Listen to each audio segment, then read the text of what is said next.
First of all, thank you all for joining me for this next episode in our webinar series. We plan to give these approximately once a month to try to introduce people to features that they maybe haven't used or aren't very familiar with within the software. And today's session is clearly for reviewing patient pathways and cohort flow in a simulation model. So without further ado, let's go to TreeAge Pro. Make sure everyone can see. Okay, it looks good. And we're going to use this model, which is one of the models in the example files. It's called Microsimulation Cancer Model Distributions. This is just one of many example files you'll find in this projects view right here under Example Models Healthcare. We're just using this one because it's a simulation model. You could do the same thing on just about any Markov type model. So what we're going to do today is examine patient flow within a microsimulation or a patient simulation model. And that's a little bit different from what you may have done in the past because many models don't require patient simulation. They're just regular Markov models, and regular Markov models actually generate these cohort flows through the natural calculations of the model. And you would get to that at a Markov node level or a Markov model level by selecting one of these Markovs and just clicking this button. But that wouldn't be appropriate for this model because this model has elements that require simulation. So while you could run that, it would not be appropriate. So before we continue, let's take a quick look at this model. And it's just a two-treatment cancer progression Markov model. And the second strategy is just a clone of the first strategy. So the strategies are basically identical in structure, but there's a couple of parameters that are different. This cost in the local cancer state and this P local to METS progression probability here are different between the two strategies. Other than that, they're the same. And as I said earlier, if this were a standard Markov model and I wanted to look at the patient flows within the model, I would just choose the Markov node and click this button to generate the Markov cohort extended report. But this model, that's not appropriate. It's not appropriate because there are elements in it that actually require us to send patients through. So before we run any analyses on it, let's just take a quick look at this model and see what those elements are that require the patient level simulation. Because just looking at it, you might not know that right away. So specifically, there are three elements. And the first one I'm going to look for in the distributions view. Down here under distributions, you see you can ignore these three because these are for probabilistic sensitivity analysis, but these bottom two, which are sampled at the trial level, provide heterogeneity within the model. So what it's basically saying is each patient that enters the model is going to have his or her own start age and his or her own tumor type. And those values are different for each person. And the only way you can facilitate that is by running people through the model. So this is just an example model, and these are the two elements of heterogeneity that are in the model. But it's important to understand why we would run microsimulation in the first place on this model. So the start age really only impacts background mortality. And if you looked at the model, you could see that start age affects the current age, and the current age affects the background mortality through a lookup in the mortality tables, and then the tumor type affects this probability of dying. So you can see the DIST tumor type here referenced within this probability variable, and you can see the DIST start age referenced in age, which is then referenced in the lookup for background mortality. So those are the two elements of the model that require heterogeneity and hence require microsimulation. But there is one more element in this model that requires patients to be run through, and that's this adverse event right here. Just because there's an adverse event here doesn't mean you'd necessarily need to have a patient simulation. However, you'll note here this TAE equals TAE plus 1. That's a counter for how many adverse events we've had. The other one is less important, so we don't need to focus on that. But this one is very important because it specifically affects the probability that you die from that adverse event. Notice this PAE death comes from a table, and it looks it up based on how many events they've had. So if you look even deeper, what it's saying is every time you have one of these adverse events, it's more likely to kill you than the prior time. So again, we wouldn't be able to manage that without running patient simulations, because we wouldn't be able to store the number of adverse events that each patient had and then use that to drive the likelihood of that causing death. So this is not a webinar dedicated to how to run simulations. So I'm not going to dwell on those elements specifically, but I did want you to know what they are and why we're running simulation in the first place. So now we're ready to run the model. But before we run the model, I've already told you that I want to be able to see the outputs of the patient flows within the model. So in order to do that, we're going to change the tree preferences. So I'm going to come up here and I'm going to click this icon right here to get into the tree preference.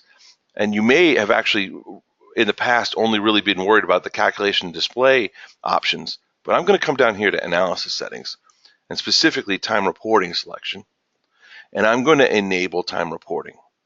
I'm not going to skip any records because I want to see every movement along the patient pathways, and I'm going to record everything as the patient moves. So what is this doing? What this is doing is it's saying as a patient moves through the model, I want to know every node that patient stopped at, and I want to know how that affected the payoffs and how that affected the trackers. And the distributions won't be affected really, so you won't have to worry about that. So this will, by storing all that data, then after the simulation is complete, then I can look at individual patient pathways of patient 1 or patient 2 or patient 3, and I can aggregate all those patient pathways into cohort level values that would mimic what you'd get naturally from a cohort analysis model. So that's why we've set these tree preferences. I can just save them. And at this point, I can run the model. So I'm going to go to the decision node. Let me just check and see if there's any questions before I continue. No questions so far? Okay, great. So now we'll continue with the analysis, and I'm just going to select the decision node, and I'm in the analyze layout. So these are all analyses, and I'm going to choose the micro simulation option, and I'm going to run 10,000 people through, and it's running my 10,000 people through and recording every stop along the way that each patient took. Notice it takes a little longer to save the results because it's storing so much more data, 10, 15 times more data than it would if we weren't storing this extra information. It will finish.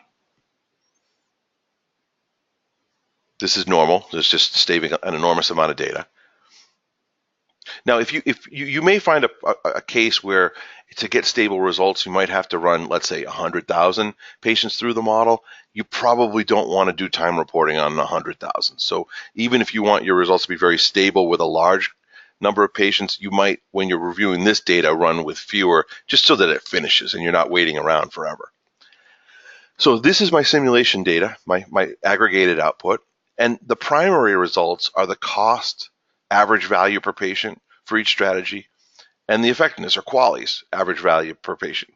And these are the values I need for doing my cost effectiveness analysis. However, it's not appropriate to just say, oh, it must be fine. The model must be doing everything that I asked it to do. What you really need to do is look at those patient flows, understand them, and validate against your understanding of the disease that the model is representing that disease accurately. That's what we're going to do now. So to do that, I'm going to come over here to secondary reports, and I'm going to expand time reports. And you'll see there's a whole bunch of options. We're going to be focusing on these bottom ones. These top 4 are really raw data outputs that you could use to export to Excel if you wanted to do some post-processing. These are the formatted reports that are more valuable to you. So let's start with the trial. And we could do treatment 1 or treatment 2. We're just going to focus on treatment 1 for now. So let's look at the trial level report for treatment 1. And what do we see? What we see is the patient pathway that person 1 took in treatment 1. So let's think about the model for a second, right? Everyone starts in local cancer. And in any cycle, they have an opportunity to die from background mortality, stay here, progress, or die. We should see some of those pathways occur in our patients. And then once we progress, then we have other events that occur. So let's go back to the trial report. Here we are. The person started in local cancer. Not surprising. Everyone does. And they didn't progress. They stayed here. They didn't progress. They survived background, didn't progress. Didn't progress. Finally, in stage 3, the 4th cycle, they progress. And then that person's in metastases. survived, no adverse events, survived, no adverse events, survived, no adverse events. And if we go down far enough, eventually in stage 8, that first individual had an adverse event and that caused immediate death. So we have seen the complete patient pathway for that first person. In addition, we can see how that affected the values accumulated along that patient pathway. So here, this is the cost in local cancer is 20,000. It was half cycle corrected down to 10,000, and because they were here, that person accumulated $10,000 of cost. This is the half cycle corrected 0.95 utility associated with that state. Now we're not doing half cycle correction, so they get the 20,000, 0.95, 20,000, 0.95, 20,000, 0.95. But then they progress. Now they're accumulating cost at a higher rate because they're sicker and their utility is lower. And they'll continue to accumulate values at that level until they got down to here. There was a cost associated not with the state or addition to the state, also in that adverse event, had to pay for that as well. There was a negative utility, and then the person's dead. And these are the final values, $380,000 of cost, 7.43 qualities that compromise that individual's patient pathway through the model. Not just one cycle, all cycles. Now, that's just the first patient. Click this button. There's a second patient, the third patient, fourth patient. And you notice they're all experiencing things a little differently. This person died after 5 years, right? And I could pick through, and I could even go to, trial 1, 2, 3, 4, and I could look at that one. So you could potentially go back to your original results, look at the raw data at the final point for any person and say, wow, this looks like a really high cost. I want to look at patient 21. What happened to that person? How did they accumulate costs that high? Come back to the patient level report and say, I want to look at patient 21. And now you could review that pathway. And really the reason they accumulate so much cost is because they didn't die. They lived a really long time, so they had more time to accumulate cost. That makes sense. I'm not worried about it. We move forward. So this is giving you visibility into the patients so you can validate that your model is doing what you expected it to do. Now, I think there's a question, so I'm just going to double check up here. The question was, why are the results identical to yours? We have seeding on in this model as a training model so that everyone will get the same results. So that's a setting in tree preferences that would account for everyone getting the same results. Now that we've looked at data at a patient level, now I want to roll it up to the cohort level. And so I can see how the cohort in general moved through this model. So I'm going to close this report, and I'm going to close this report, and I'm going to go back to my main simulation output. And this time I'm going to look at a cohort level. Click here. And now it takes a little time because it's aggregating all those steps taken by all those 10,000 people into one report. So it takes a few seconds to generate the report. And now what we get is the same format report you would have gotten from a standard Markov model if we had run Markov cohort analysis. Right? Let's look at it. Let's examine the details here. Of course, everyone's here in the local cancer state because that was the initial probability. But what this one here was not a proportion-based calculation. It was, I had 10,000 people, and all 10,000 of them were in the local cancer state at the beginning of the first cycle. Now, as we expand, we see only 1 out of the 10,000 people died from local cancer. The other 9,999 survived background mortality. But this is, again, built up on the patient data. Then I dig a little deeper, and I see of those 9,999 that survived, I lost 112 dying from the cancer. 1,498 progressed based on a 15% probability, and 8,389 did not progress. That becomes the basis for the next cycle. These 113 deaths, one of them came from background mortality, right? Background mortality here, and 112 of them came from the cancer, so I end up with 113 dead. Here's all my progressions, and here's the people who didn't progress.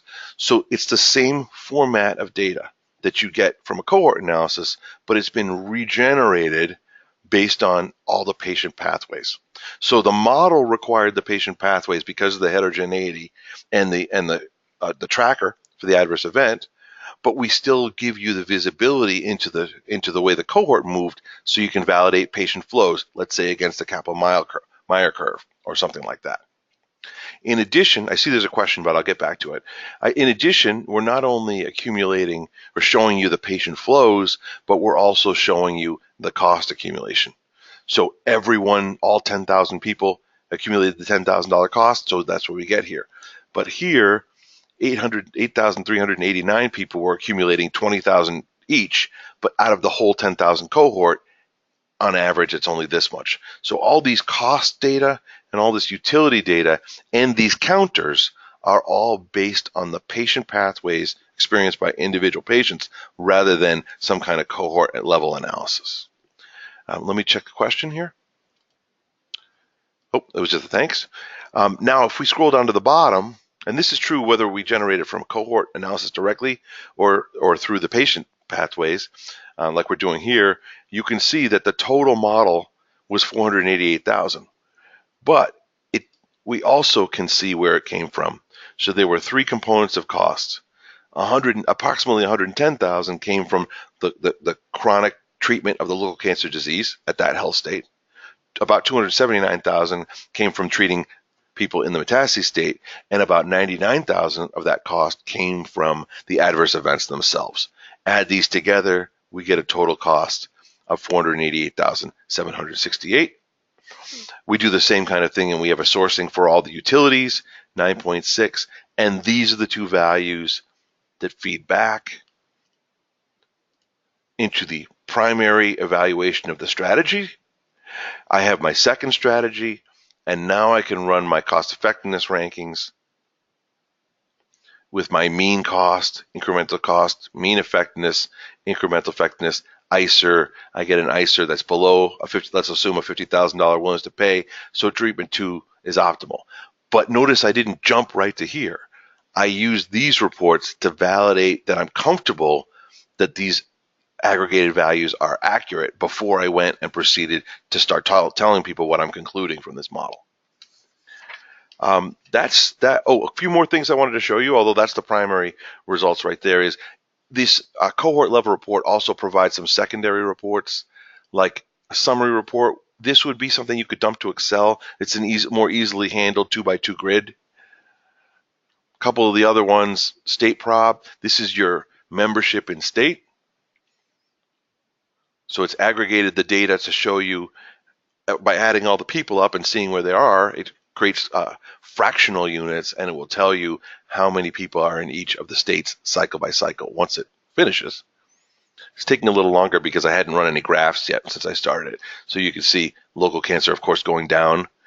Metastases goes up and then down. It goes up when progressions are happening faster than deaths, and then down when deaths are happening faster than progressions. And of course, death always goes up. So that is the total or everything I wanted to show you today. I'll wait and take any questions, but I hope you found this useful, and you'll see that, what I'm trying to get across here is, even when you run patient simulation models, you need to be able to see what's happening in the model. These reports will help you do that. And I'm hoping that breaks down the barriers in some way that I think have constrained people, or people who have not wanted to run simulation models because they don't feel they have the tools they need to validate that it's running correctly. And I'm saying I think you do have the tools you need, and you should run microsimulation when there are elements that make that important, whether that's heterogeneity, whether it's tracking events, or either one or both. Those are good reasons to do simulation models, but you don't have to give up the reporting that you've always had for cohort models. So that's it for today. I had one more question about recording them. We post the recorded ones on our website, which I can get to somewhere. If I go to our website here,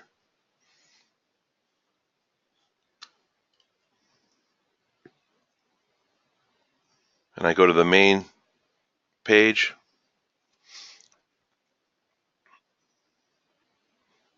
I guess I didn't need to do that, but I'm going to go there anyway. And if you just go to training, I'm just clicking on training, trying to. And down here to webinars, this is where you sign up to see webinars. It's also where we will post them at the bottom of this, bottom down here. You'll see them posted at the bottom of the page. So here are the old ones. I haven't posted this one yet, which I will, and then this one I'll post probably later today. So I think that's everything I have for today. I thank you all for joining me. I hope you felt this was useful, and you'll join us again for another one sometime in the future. Thank you very much.